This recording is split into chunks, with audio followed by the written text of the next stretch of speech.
নমস্কার। রাজামণির রাজকাহিনীতে আরও একবার আপনাদেরকে জানাই সুস্বাগতম। কয়েকদিন ধরেই ভাবছিলাম, বাড়িতে যখন আমার শালগ্রাম শিলা এসেছেন, আর আমি তো একটা শিবও এনেছি, কেননা একটু বাস্তু প্রবলেম হচ্ছিল, আমার খুব নেগেটিভিটি কাজ করছিল, তার জন্য পারদের শিব, তো একসাথেই দুটোকে প্রতিষ্ঠিত করব। কিন্তু ভালো দিন পাচ্ছিলাম না, আর ভালো দিনের থেকেও বড় কথা হলো একটা ভালো পুরুত মশাই পাচ্ছিলাম না, যে উচ্চারণগুলো খুব সুন্দরভাবে করবে। আর সেই ভালো পুরুত মশাই একজনই আমাদের গোপাল। আরে গোপাল মানে আমি গোপাল ঠাকুরের কথা বলছি না, গোপাল পুরুত মশাই। ওকে ফোন করলাম যে, গোপাল, বাড়িতে শালগ্রাম শিলা প্রতিষ্ঠিত করব আর শিবের পুজো হবে, তুই আমাকে বল কবে করতে পারবি। আমাকে বলল, পিসি দাঁড়াও, আমি তোমাকে কখন আছে মাহেন্দ্রক্ষণ। ব্যাস, যেই বলা অমনি কাজ। তবে এর জন্য অতি অবশ্যই শুভময় দাদাভাই আর বৌদিভাইকে থ্যাংক ইউ জানাতে হবে। ওদের বাড়িতে গিয়েই শ্রাবণ মাসে এই গোপালের খোঁজ পেয়েছিলাম। ওদের তো যাই হোক, তো আমি ওর পুজো দেখে বললাম, বৌদিভাই আমার গোপালকেই চাই। বলল পেয়ে যাবে। তবে আজকে হঠাৎ করে বৌদিভাইয়ের মা এসেছিলেন, তো জানতে পারলাম ওই গোপাল নাকি বৌদিভাইয়ের মায়ের কোনো রকম আত্মীয় হয়, মানে নাতি হয়, ছেলের ঘরের নাতি বা এরকম কিছু একটা বলবে। তো খুব ভালো লাগলো। এবার যে কোনো পুজো করতে কি কম ঝক্কি বলো তো? প্রচুর ঝক্কি আর প্রচুর তার আয়োজন। এই যে বাজার করা থেকে শুরু করে, ফুল আনা থেকে শুরু করে সব কিছু করা, ভোগ রান্না করা, সিন্নি করা, সব কিছুর জন্য সকাল থেকে আমরা বসে পড়েছি। সবজি কাটা দেখলে কেমন করে সব সবজি কাটতে বসে পড়েছে। আর কালকে তো এসেই গেছিলো দীপাদি, নেপালদা সাহায্য করতে। যদিও দীপাদি একটু আমার ওপর খচে যায়, কেননা আমি খুব পেছনে লাগি, কিন্তু কিছু করার নেই, পেছনে আমি লাগবই। এই যে এই হচ্ছে সেই বৌদিভাইয়ের মা, কি স্নিগ্ধ না হাসিটা। আর এই যে আমাদের পুরুত মশাই গোপাল। তবে গোপাল এবার আর একজন সঙ্গীকে সাথে করে এনেছিল, আর বিশ্বাস করো, ওর সঙ্গী আসতেই আমাকে জায়গা থেকে উঠে পড়তে হলো, কারণ ওরাই সব সাজিয়ে নিল, মানে 15 মিনিটের মধ্যে। যেটা আমরা সাজাচ্ছিলাম সকালবেলা থেকে আমাদের 2-2.5 ঘন্টা লেগে গেছে, ওরা বসে 15 মিনিটের মধ্যে সব কিছু করে ফেললো। এটাই হয়তো এক্সপিরিয়েন্স। ব্যাস, আমার শিব বাবাজি বসে গেছেন, পারদের শিব, আর শালগ্রাম শিলাকেও এবার বসানো হয়ে গেছে। সাথে নিতু, লতু, এরা সবাই বৌদি ভাইয়ের, কিন্তু এখন আর ওরা খালি বৌদি ভাইয়ের বাড়িতে নেই, এখন আমাদেরও বাড়ির একজন হয়ে গেছে, এসে গেছে। আর ওই যে বসে আছে আমাদের চিরকুমার নিলয়দা, খালি বিয়েটাই হয়নি সেজন্য নাম চিরকুমার। যতদিন না বিয়ে করবে নিলয়দার নাম চিরকুমারই থাকবে। সব কিছু একটু গুছিয়ে টাছিয়ে আমি গেলাম স্নান করতে, কেননা সকালবেলা তো এক চোট স্নান করেই এসেছিলাম জল টল ঢেলে। এবার শাড়ি পরতে হবে না, বাড়িতে পুজো, সেই জন্য। আর ওদিকে ভোগ, আমার মা ভোগ রান্না করতে ঢুকে গেছে।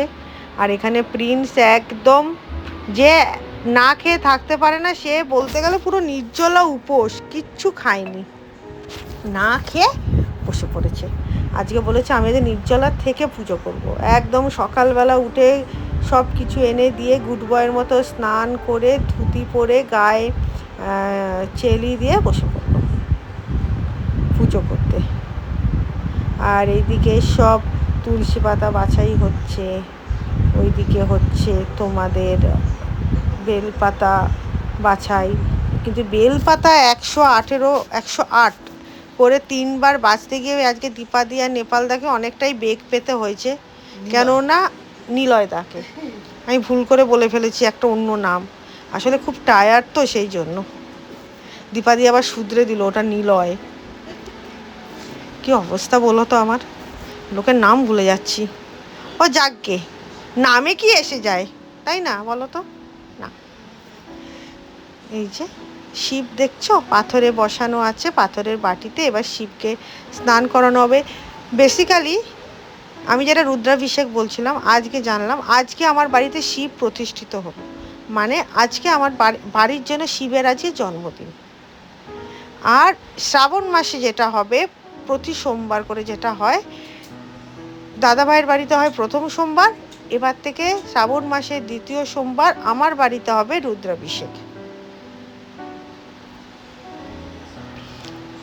এই টুকুনি বাচ্চা ছেলে, কি সুন্দর ওরা মন্ত্র পড়ে, মনোমুগ্ধ করার মতো। সত্যি কথা, না দেখলে বিশ্বাসই করা যাবে না যে এত সুন্দর মন্ত্র ওরা কি করে উচ্চারণ করে। সত্যি একটা মানে অন্যরকম, প্রত্যেকটা উচ্চারণ একদম মানে স্পষ্ট এবং মানে বোল্ড যাকে বলে। খুব মনোযোগ দিয়ে ওরা পুজোটা করে, সত্যি খুব মনোযোগ দিয়ে ওরা পুজোটা করে। আর ওরা যখনই শিব পুজো করে ওরা নির্জলা থাকে। সব থেকে বড় কথা হলো, অন্যান্য ঠাকুরমশাইদের মতো নয় যে খেয়ে দিয়ে চলে এলো, ওরা যে আজকে পুজোটা করলো পুরো নির্জলার থেকে পুজোটা করলো, এটাই হয়তো ভক্তি। তবে আজকে গল্পের ছলে শুনলাম ঋষিকেশেও নাকি এই যে গোপাল হলুদ জামা পরে খুব ভালোবাসে, ঋষিকেশের ঠাকুরমশাইরা ওকে এক্সপেক্ট করে যে ও ওখানে যাবে, পুজো করবে, কিন্তু সে কি আর বেচারা যেতে পারে না। অদ্ভুত সুন্দর ওর উচ্চারণ, অদ্ভুত সুন্দর। মানে আমি একবার পুজো করিয়েছি, তো আমার গোপালকে চাই পুজোর জন্য, নয়তো আমি পুজো করব না, এরকম একটা ব্যাপার। যদি আপনাদেরও কখনো লাগে একবার বলবেন, আর একবার ওর পুজোটা দেখবেন, মনে হবে যে ঈশ্বর স্বয়ং স্বর্গ থেকে মর্তে আপনার ঘরের মধ্যে চলে এসেছে।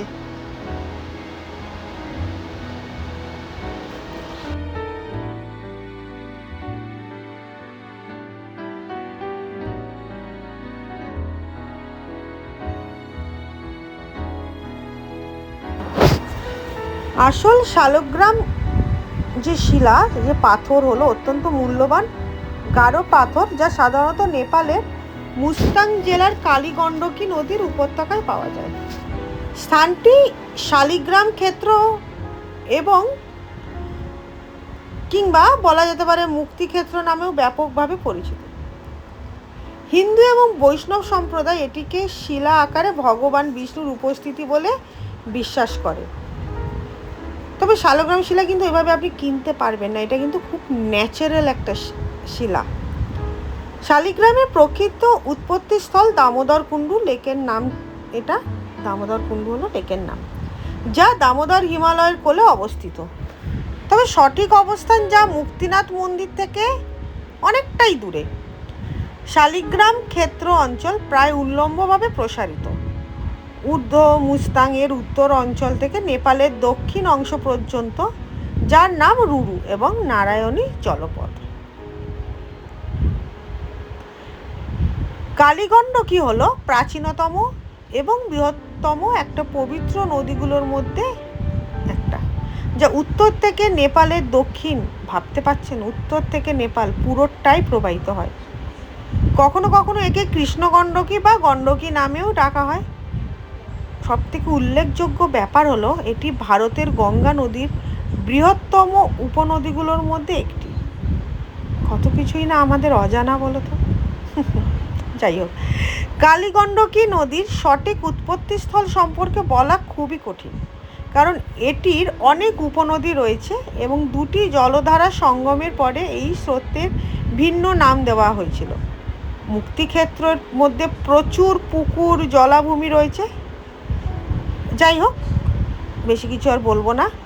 তবে স্থানীয় লোকেরা বা মানচিত্রের দ্বারা জলধারাকে যে নাম দেওয়া হোক না কেন, উৎসর আকারে দীর্ঘতম উপনদী চিনতে এটি খুব সাধারণ অভ্যেস বলেই মনে হচ্ছে। অনেক কিছু বলে ফেললাম বলো শালগ্রাম শিলা নিয়ে। কি করব, যতটুকুনি জেনেছি পড়েছি সেটাই তোমাদের সাথে শেয়ার করব। এরপরে যেটা হচ্ছে আমার পারদের শিব।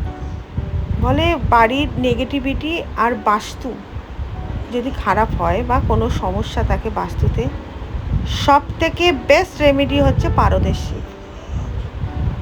তোমার যত ওয়েট হবে পারদের শিব, ও নেগেটিভিটির পাওয়ারটাও ততটাই হবে, ততটা জায়গায় মিলিয়ে।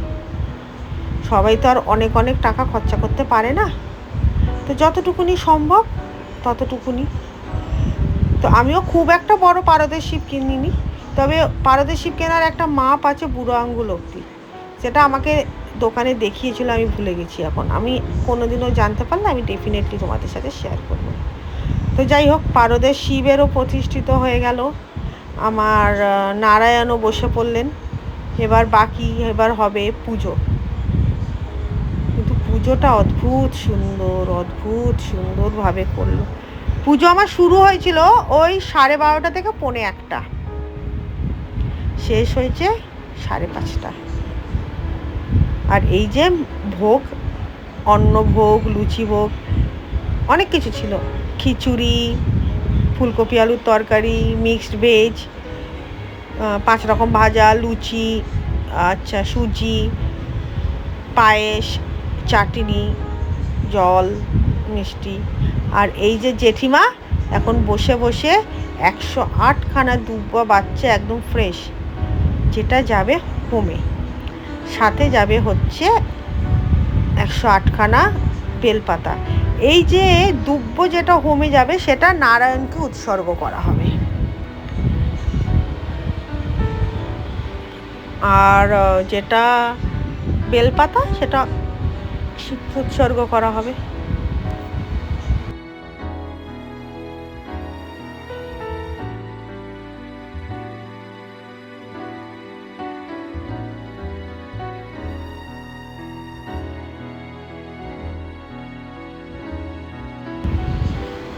আর আমার বাড়িতে কিনে রেখেছিলাম 28টা প্রদীপের, ওই যে স্ট্যান্ড প্রদীপগুলো, যেমন 108 হয়, 51 হয়, আমি 28টা কিনেছিলাম। ছোট বাড়ি তো, যদি কখনো নিজের অনেক বড় বাড়ি হয়, অনেক বড় বাড়ি মানে নিজের বাড়ি হয়, তাহলে আমি নিশ্চয়ই 108টাই প্রদীপ কিনবো।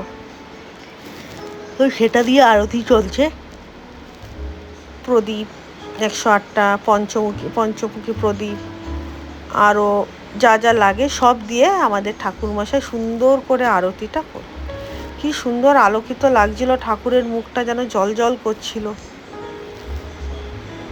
মনটা আজকে না খুব শান্তি, খুব আনন্দ লাগছে এরকম একটা পুজো করতে পারে। নিজেকে না একটা ধন্য মনে হচ্ছে, বিশ্বাস করো। দুটো পুজো একদিনে, কখনো আমি ভাবতে পারিনি যে এইভাবেও আমরা পুজো করতে পারবো। সবই তাহারই ইচ্ছা, সত্যি কথাই। কিন্তু হ্যাঁ, আমার মা না থাকলে কিন্তু আমি এইভাবে এত কাজ করতে পারতাম না, সত্যি কথাই। আমাকে বকে যাই কিছু করে, কিন্তু she is the best, I must say, she is the best.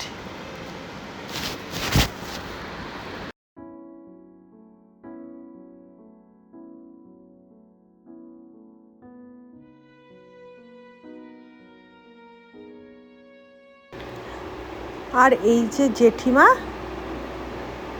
দেখছো, যিনি এগিয়ে দিচ্ছেন, সমানে মানুষটা বসে রয়েছে যখন থেকে এসেছেন, সমানে, এত বয়স হয়ে গেছে তারপরেও সমানে বসে বসে পুরো পুজোটাতে আমাদেরকে সাহায্য করে গেলেন, বলে গেলেন, দুব্বো বেছে দিলেন, তারপরে বেলপাতারে ডান্ডিটা একটু কেটে দিলেন, তারপর নিজের মনেই কাঁসর বাজাচ্ছেন।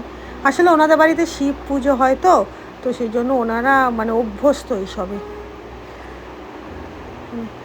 কে বলবে যে আমার বাড়িতে এই নিয়ে উনি দ্বিতীয়বার এসেছেন।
এখন চলছে আরতি পর্ব, চামর দিয়ে চলছে আরতি করা একে একে।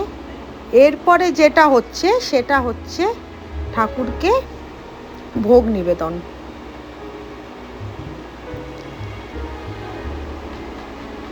আর কি বাকি রইল? ভোগ নিবেদন হয়ে গেলেই ব্যাস যজ্ঞ, তারপরেই ব্যাস ঠাকুর প্রতিষ্ঠিত হয়ে গেলেন।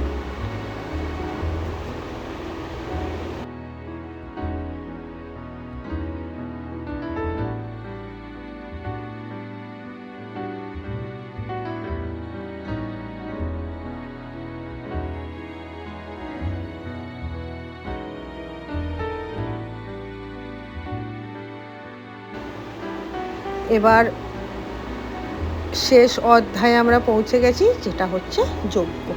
যজ্ঞ শুরু।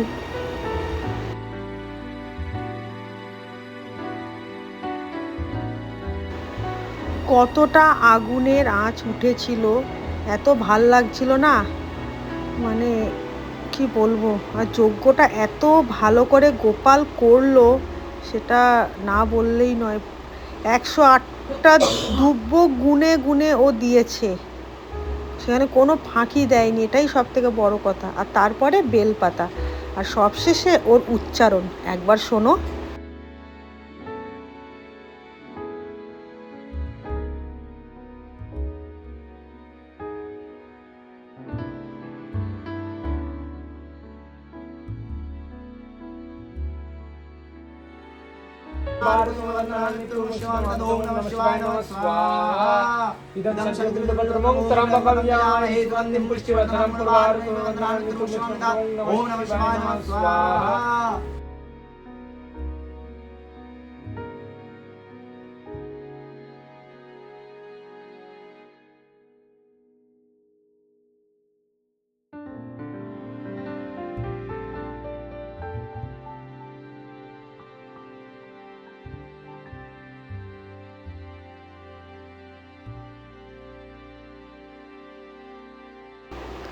ব্যাস যজ্ঞ শেষের পথে।